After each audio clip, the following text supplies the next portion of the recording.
So I don't know if you heard Lolly laugh as I was reading that, because that was just hilarious.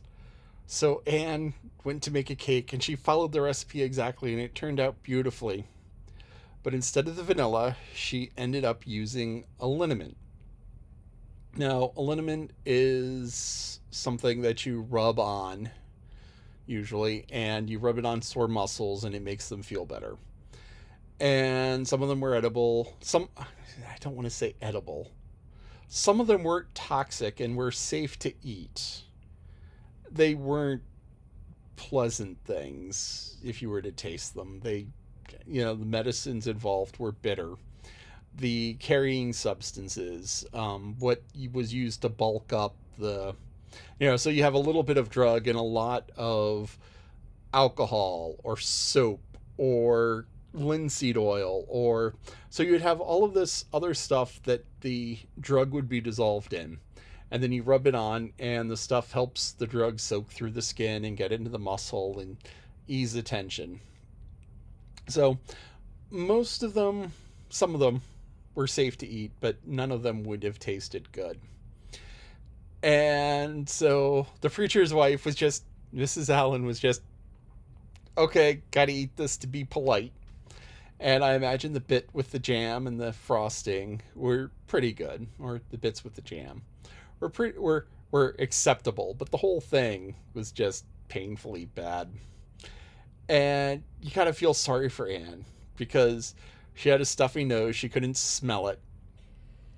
And so here it was that she made the cake and it looked beautiful. And when they ate it, it was just horrible tasting.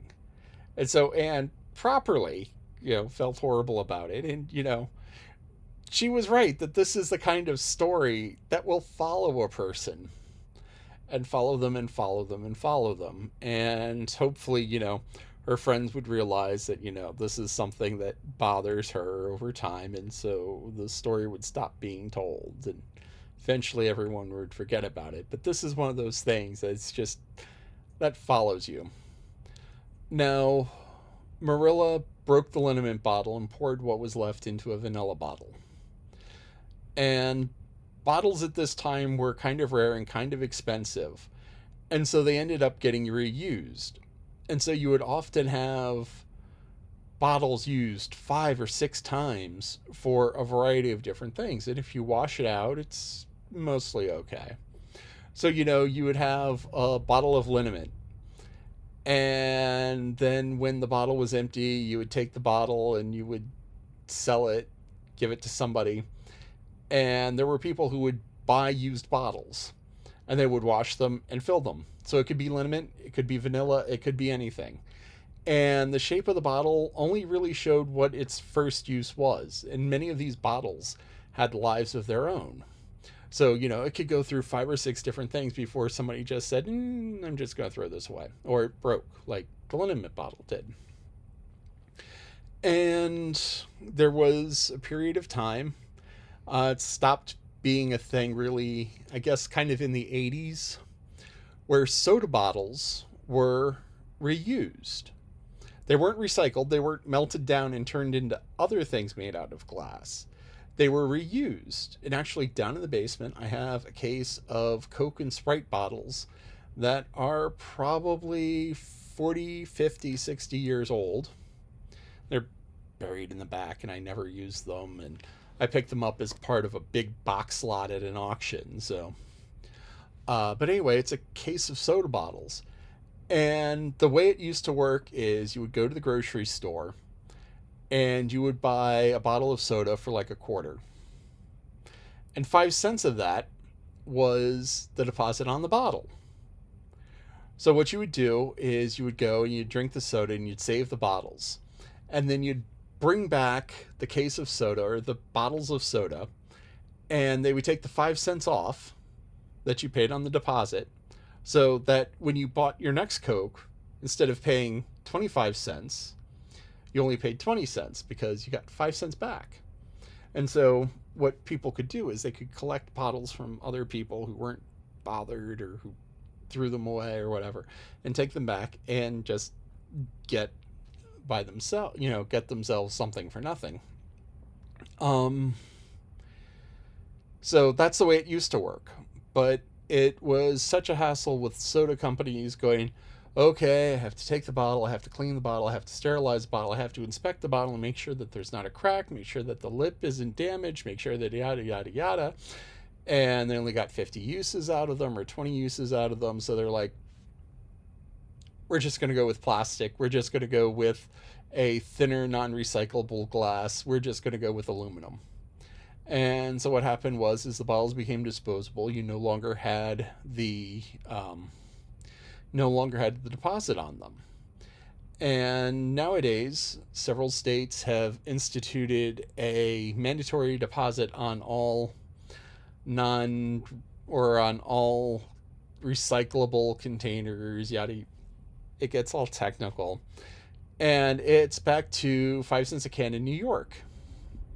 So New York and Vermont is like 10 and it's printed on the can. And so what you can do is there are a number of people who have taken to doing this is they get cans in Pennsylvania. Like, let's say college student goes to school in Pennsylvania, parents live in New York. They go around the dorm room, they stack up these big trash bags full of old cans. So they have 50 people's worth of cans for 2 weeks. So they have these big garbage bags full of cans. And they put in their car and they drive up to New York. And if you have a big garbage bag full of crushed cans, there can be hundreds in there. Several hundred in there. So here you have people, a couple $1,000s, several hundred cans at a nickel a piece. So let's say 400 cans, a nickel a piece. That's $20. So 3-4 garbage bags full of cans, that's gas for the trip up and back and then some. So there were people who did things like this and who still do things like this. And they try to work around it because you're paying back a nickel that was never actually collected. And I don't know how well it comes out in the wash. I'm sure that there is somebody in New York who's the head of the program who's like, okay, the recycling program collected in 10 million nickel deposits and paid out 11 million nickel refunds, or collected 10 million nickel deposits and paid out 9 million nickel refunds. Don't know. As I said, there's somebody somewhere who has this number. There's somebody somewhere who has this number. And it probably varies by state, where it's like 10 cents. Oh, it's like, oh yeah, definitely going to get that. And then you have Hawaii, which is one of the states. And it's like, yeah, no one's going to schlep empty bottles to Hawaii. No one's going to schlep empty cans to Hawaii. It just doesn't make sense. And that's liniment bottles. That's reusing. That's okay, new pastor. So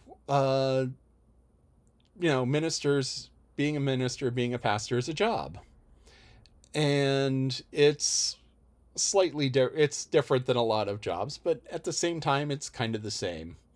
And there is requirements for the job, there are things that are expected, and there's a whole big interview process. Many years ago I was part of a committee that did it, and it's difficult because you have to read these resumes, and this was before YouTube, so you can't really go and watch the minister's speech, watch the minister's sermon and see how he does. You send out questionnaires. It's like, do you believe this? Justify that.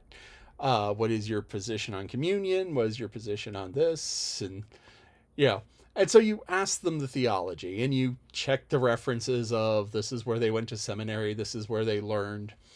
And there's a large component of personality. And it has to be the personality matches the church. So you have some churches which are very studied and erudite, and they have 5-year-olds who can recite the creed and question people on points of doctrine. It's like, okay, you know, is this transubstantiation, consubstantiation, etc., and all of these different things. And so you can have some churches which are very erudite. It's like, okay, well, yeah, is that what the Greek really means? Because I heard that this translation into Hebrew says that. And so you have, and then you have others that are just all about praise and enthusiasm. And while, yes, the theology is correct, it's not so much a lesson in ancient dead languages. It's kind of a rah-rah cheer session. Or others, it's a session on this is where everybody is terrible and this is what everybody has done wrong. And there's some churches that like that, and there's some people who like that. They ended up with the Allens, who seem to be a nice, happy couple, and that seems to suit the people in Avonlea, so that's good. Um, Now, they mentioned the thing about the one pastor who wasn't married. And I've heard lots of discussions about this. That's very difficult for ministers getting married.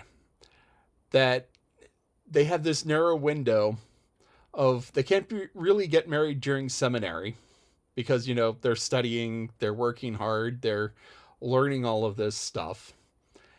And when they go out and start leading congregations, they can't really get married because it's either someone from the congregation, which you run into all sorts of power problems. I talked about Mr. Phillips and Prissy Andrews previously, how it was wrong for him, a teacher, to be associated with her, a student, even though the 4-year or so age gap wasn't that bad. It was, he's supervising her, so that's just wrong. Well, the same thing happens with a minister. So a minister comes and he joins the congregation. And so at that point, he can't date any of the women in the congregation because he's in a position of power over them, and that's just kind of wrong. Or he could date someone outside of the congregation. But unless it's something where there's like 4 or 5 churches of the same denomination in the same town, then you're going to have this problem of differences in faith. And the minister can't really be with someone who's of a different faith because he's supposed to be an exemplar, supposed to be the sign of the way you do things properly. So he can't really date somebody outside of the church, and he can't date somebody inside of the church. So what happens is a lot of ministers get married just as they finish seminary before they get their first call. And a call is what it's called when a minister is called to be to lead a church. And the word call comes way back from the beginning of the church, where it was a minister was called. It was felt that they were called by the Holy Spirit, that they were called by God, that this was their calling, that this is what they were supposed to do. And yeah, so just before they're called, they often get married. Otherwise, they have to deal with situations of finding somebody, dating somebody in the next town over, 5 towns over, or long distance, and getting to know them that way without, being in a position of, okay, I'm your pastor now, so, the power position. Anyway, that was funny about the cake. Oh, wow. Yeah, this is really going to haunt Anne. That's something that's going to follow her.